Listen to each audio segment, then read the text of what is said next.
हाँ तो प्रिय मित्रों, अब हम अध्ययन करेंगे परीक्षा पाठ्यक्रम हिंदी का जो मॉडल पेपर हैं। अंग्रेजी में जो मॉडल पेपर पे आधारित कई प्रश्न रिपीट हुए थे और माध्यमिक शिक्षा बोर्ड की जो वेबसाइट पे मॉडल पेपर लॉन्च किया गया था उसी के अनुसार पेपर बनाया गया एग्जाम में। और चलिए तो हम एक बार अच्छे से हिंदी वाले पेपर को भी देख लेते हैं, क्योंकि यदि मान लीजिए हमारी अंग्रेजी जैसे सब्जेक्ट में या किसी में कम नंबर आते हैं तो यह पेपर भी है हमें बढ़त की ओर ले जाता है। सबसे पहले यदि हम इनकी शुरुआत करें तो प्रिय मित्रों यहाँ पर है जयशंकर प्रसाद जी काशी के सुगुनी साहू के प्रतिष्ठित घरानों में उत्पन्न हुए। यह घराना अपनी दानवीरता के लिए प्रसिद्ध था। उन्होंने क्वींस कॉलेज में 7वीं कक्षा तक पढ़ा था, पर घर में ही संस्कृत, अंग्रेजी, हिंदी, उर्दू, फारसी का व्यापक अध्ययन किया था। मतलब जयशंकर प्रसाद जी लगभग हमारी तरह ही मिलते जुलते थे, जो हर सब्जेक्ट में माथाफोड़ी करते रहते हैं थे। प्रसाद जी मूलतः कवि थे। वो क्या थे? कवि थे। उनकी समस्त रचनाओं में उनकी कवि हृदय झलकता है। उन्होंने प्रारंभ में वर्ज भाषा में कविता लिखी। उनकी विधायनी कृतित्व कृतित्व की क्षमता परिचय झरना के प्रकाशन में सांकेतिक रूप में मिला। जहां तक छायावाद की प्रतिष्ठा का प्रश्न है, प्रसाद जी ने उनका बीजारोपण झरना में किया। झरना के प्रसाद आंसू का प्रकाशन काव्य के क्षेत्र में हिंदी साहित्य में बहुत बड़ी घटना है। तो प्रिय मित्रों, यहाँ पर यदि उपयुक्त गद्यांश का शीर्षक देखें तो यहाँ पर जो शीर्षक है वो छायावाद आता है। क्या आता है? छायावाद। चलिए नेक्स्ट में हम देखें प्रसाद जी संबंधित थे। तो प्रिय मित्रों, प्रसाद जी संबंधित थे, वो थे सुगुनी साहू घराने से। किससे थे? सुगुनी साहू घराने से।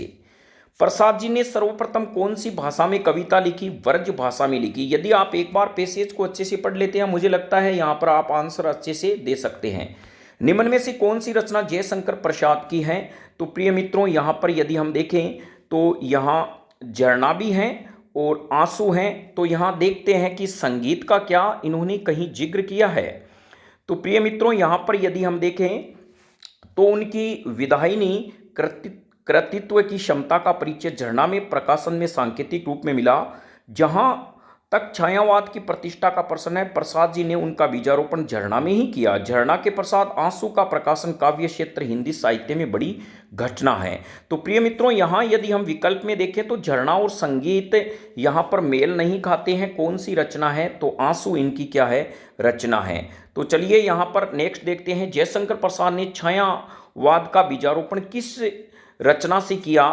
तो यहाँ पर हम कह सकते हैं कि यहाँ हम स्पष्ट शब्दों में देखें तो यहाँ प्रिय मित्रों यहाँ है कि झरना प्रकाशन में सांकेतिक रूप में मिलता है, तो बीजारोपण झरना में किया। तो यहाँ पर आप यह ध्यान रख सकते हैं कि जयशंकर प्रसाद जी ने छायावाद का बीजारोपण किया था झरना से। कहाँ से किया? झरना से। तो यहाँ एक बात आप प्रिय मित्रों समझ गए होंगे, जयशंकर प्रसाद।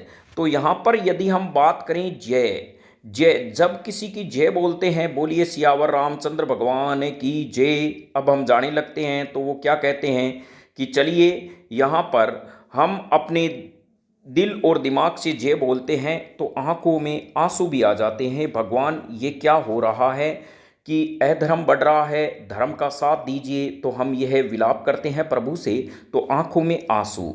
फिर प्रिय मित्रों, यहाँ पर जय की झनकार लगती है। क्या लगती है? झनकार लगती है, घंटियां हिल उठती है, तो यहाँ पर झरना। तो आंसू और झरना क्या है आप याद रख सकते हैं प्रिय मित्रों। इनके द्वारा जो है काव्य लिखे गए हैं, यानी काव्य प्रकाशन हिंदी साहित्य में। तो जयशंकर प्रसाद का क्या है? आंसू हैं और झरना, यह दो इनके क्या है? काव्य हैं। तो मैं उम्मीद करता हूं इसको आप समझ गए होंगे। निम्नलिखित अपठित काव्यांश को पढ़कर पूरे किए गए प्रश्नों के उत्तर लिखिए। तो प्रिय मित्रों, यहाँ यदि हम देखें तो पूर्व चलने के बटोही बाट की पहचान कर ले, है अनिश्चित किस जगह पर सरित गिर गहवर मिलेंगे, है अनिश्चित किस जगह पर बाग वन सुंदर मिलेंगे, किस जगह यात्रा खत्म हो जाएगी यह भी अनिश्चित है अनिश्चित कब सुमन कब कटकों के जो हैं वो सर मिलेंगे। तो प्रिय मित्रों, यहाँ पर इन काव्यांश का जो उचित मार्ग है उनके बारे में जो हैं उनके बारे में यदि हमें देखना है तो हम कह सकते हैं प्रिय मित्रों, पथ की पहचान के बारे में बताया गया है। बटोही शब्द का क्या अर्थ होता है? तो बटोही शब्द का अर्थ इनमें से आप विकल्प में देख के कर लेना। सुमन शब्द का पर्यायवाचिक क्या है? तो प्रिय मित्रों, सुमन शब्द का पर्यायवाचिक है फूल, पुष्प और प्रसून। उपयुक्त काव्यांश में कौन सी शब्द शक्ति का प्रयोग हुआ है? तो आप इनमें देखना कि काव्यांश में कौन सी शब्द शक्ति है, अभिधा है, लक्षणा है या अपनी प्यारी व्यंजना है या इनमें से कोई नहीं।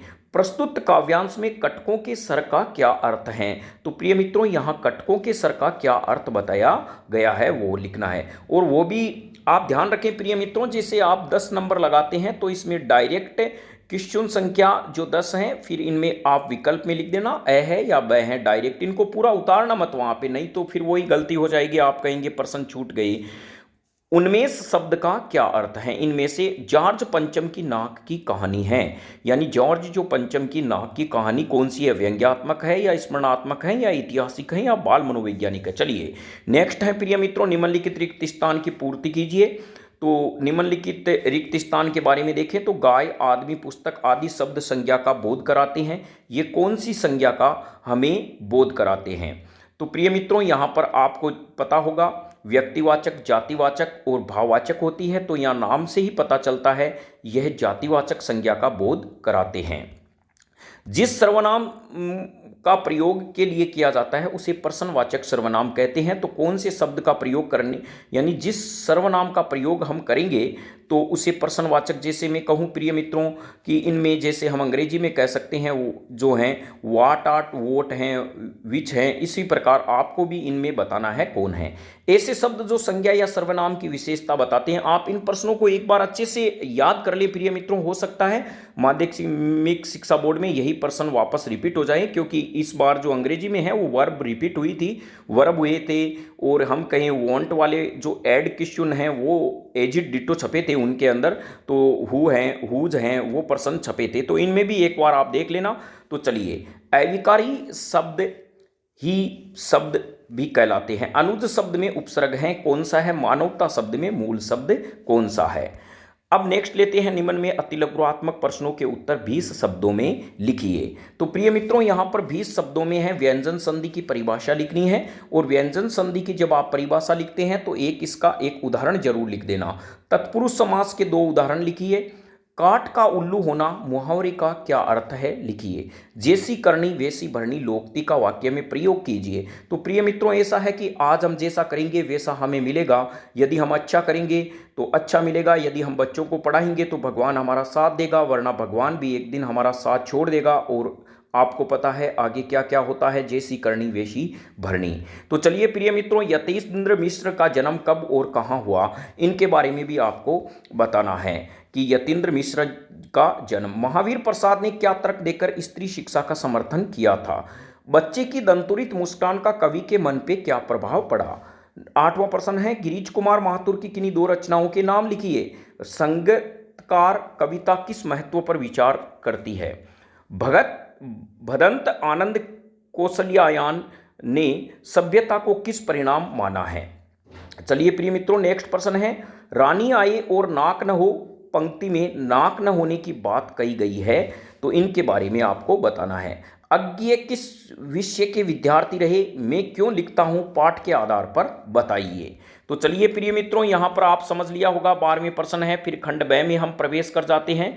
तो खंड ब में है प्रश्न संख्या 4 से 16 तक, प्रत्येक प्रश्नों के उत्तर अधिकतम 45 शब्दों में आपको देने हैं। माता का अंचल पाठ में बाल स्वभाव में किस विशेषता का पता चलता है? यदि आप प्रिय मित्रों नोट्स बनाकर अच्छे से इसके आंसर पहले से ही लिखकर याद करते हो तो एग्जाम में आपके अच्छे मार्क्स आने की उम्मीद रहती है। शांति और अहिंसा के प्रतीक ये पताकाएं, इन पताकों का क्या क्या महत्व है और यहाँ पर ये बताना है।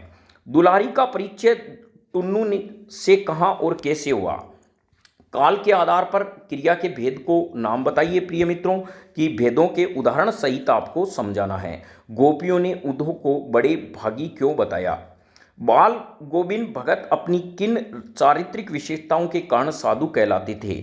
नेक्स्ट प्रश्न है प्रिय मित्रों, यह दंतुरित मुस्कान कविता का मूल भाव अपने शब्दों में लिखिए। तो यहाँ पर यह दंतुरिक मुस्कान कविता का मूल भाव अपने शब्दों में लिखिए। छाया मत छूना मन होगा दुख दूना, पंक्ति में कवि क्या कहना चाहता है। फिर है नेक्स्ट प्रश्न, काशी संस्कृति की पाठशाला है क्यों, नौबत खाने में पाठ के आधार पर बताइए। संस्कृति क्या है अपने शब्दों में लिखिए कि क्या है संस्कृति, उनके बारे में बताना है। नाटकों में स्त्रियों का प्राकृत बोलना उनके अनपढ़ होने का प्रमाण नहीं है। उपयुक्त कथन के पाठ को अंतर्गत उदाहरण सहित आपको समझाना है। सूरदास का जीवन परिचय व कर्तृत्व संक्षेप में लिखे। प्रिय मित्रों, यह प्रश्न मान लीजिए आपके छप गया है, यानी सूरदास का जीवन परिचय व कर्तृत्व संक्षेप में लिखिए। तो यह भी आप अच्छे से एक बार नोट्स बनाकर याद कर लेना। राम वृक्ष बेनीपुरी का जीवन परिचय एवं कर्तव्य संक्षेप में लिखे। इन दोनों प्रश्नों को अच्छे से देख के जाना प्रिय मित्रों। ये 2 नंबर के प्रश्न हैं जो आपको बढ़त की ओर ले जा सकते हैं। अब चलिए चलते हैं नेक्स्ट खंड 6 में। निम्नलिखित पठित पद्यांश में सप्रसंग इनकी व्याख्या करनी है। ये जो आपके सामने है ये तो कोई भी किसी में भी आ सकता है प्रिय मित्रों, ज़्यादा हम समय खराब नहीं करेंगे। तो इनकी आपके खंड 6 में 17वां प्रश्न सप्रसंग व्याख्या से संबंधित आएगा। प्रिय मित्रों, फिर एक प्रश्न 18 है, निम्नलिखित पठित पद्यांश की सप्रसंग आपको व्याख्या करनी है, यानी कौन से पाठ से लिया गया है, इनके कवि कौन है, फिर इनके बारे में। लक्ष्मण प्रश्न 19, लक्ष्मण परशुराम के मध्य हुए संवाद को उदाहरण सहित आपको बताना है। आत्म कथ्य कविता के मूल भाव पर विस्तृत प्रकाश डालिए। फिर है प्रश्न 20वां, नेताजी का चश्मा पाठ के आधार पर बताइए कि सेनानी न होते हुए भी चश्मे वाले लोग कैप्टन क्यों कहते थे। एक कहानी यह भी है, पाठ मन्नू भंडारी के साधारण लड़की के से असाधारण बनने के प्रारंभिक पड़ावों का प्रकट करता है, समझाइए। प्रिय मित्रों, फिर खंड दय है। तो खंड दय में किस पर निबंध आ सकता है, तो यहाँ पर एक है मातृभाषा पर। ध्यान रखें, इन्हीं पदों को लिखते हुए यूज करते हुए आपको लगाना है। जैसे मातृभाषा उनका महत्व है नंबर ए, फिर इनके बारे में 4-5 लाइन टपका देना। फिर नंबर 2 में हम कह सकते हैं प्रिय मित्रों, नंबर मातृभाषा और उनके महत्व में नंबर 1 मातृभाषा का अर्थ व परिणाम, 4-5 लाइन इनमें। फिर 2 रचनात्मक विकास में मातृभाषा का योगदान।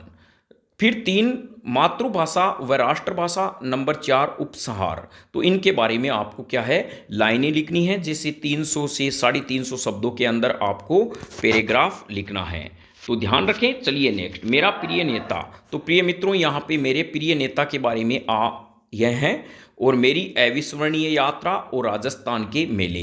तो यहाँ पे ध्यान रखें, ये जो पॉइंट है ना, इन पॉइंटों को आप ऐसे क्रम वाइज लिखोगे। नेता का अर्थ ब्लैक पेन से लिख दिया, फिर इनमें लाइन अटका देना, जिससे एग्जामिनर इन पॉइंटों को देखते हुए आपको मार्क्स देंगे। आप ऐसे नहीं है धड़ाधड़ चालू हो जाए, आ गया ऐसे चलो धड़ाधड़ लिखते हैं, हिंदी है भाई हमें रोकने वाला कौन है, ऐसा मत कर देना। एक आप प्रिय मित्रों महिला जो सशक्तिकरण है उन पर भी आप ऐसे याद रखना। एक पर्यावरण प्रदूषण पर भी आप याद करके जाना, वो भी आ सकता है। फिर एक कोरोना पर भी आप याद करके जाना, ध्यान रखें कोरोना पर भी। स्वयं को आदर्श नगर बीकानेर का निरो मानते हुए, चलिए यहाँ पर हम लाइन चेंज कर देते हैं। स्वयं को आदर्श नगर नागौर का चाचा नेहरू मानते हुए अशोक नगर निवासी जयपुर निवासी अपने मित्र को बहन की शादी में बुलाने हेतु निमंत्रण पत्र लिखिए। वैसे तो लिख दिया है इन्होंने, लेकिन व्हाट्सअप कर देते हैं तो भी मित्र आ जाएगा, कोई बात नहीं है। तो चलिए, अपने प्रधानाचार्य को अंग्रेजी विषय पद रिक्त होने का कोई भी अतिरिक्त व्यवस्था हेतु प्रार्थना पत्र लिखते हुए कक्षा कक्ष अध्ययन की वस्तु स्थिति को अवगत कराइए। लेकिन यहाँ पर थोड़ा सा ये भी है कि क्या प्रधानाचार्य वास्तव में उस एप्लीकेशन को पढ़ सकते हैं, तो ऐसी आप अट्रैक्टिव एप्लीकेशन लिखना। चलिए, नव अंकुर विधवा महिला सहायता संस्था जयपुर द्वारा बनाई गई कोरपेट की बिक्री हेतु एक विज्ञापन लिखिए। अब आपको एडवर्टाइजमेंट लिखना है। फिर है आपके विद्यालय में SUPW शिविर में निर्मित अनुपयोगी सामग्री से उपयोगी सामग्री बिक्री हेतु एक विज्ञापन लिखिए। तो यह दोनों विज्ञापन प्रिय मित्रों महत्वपूर्ण है, इनको आप देख के जाना अच्छे से। तो क्योंकि माध्यमिक शिक्षा बोर्ड इन प्री मॉडल के आधार पर जो ये मॉडल पेपर हैं इन्हीं के आधार पर पेपर बना रही है इस बार। तो मैं उम्मीद करता हूँ ये हिंदी का मॉडल पेपर भी आपके आगे मददगार साबित होगा। जय हिंद, वंदे मातरम।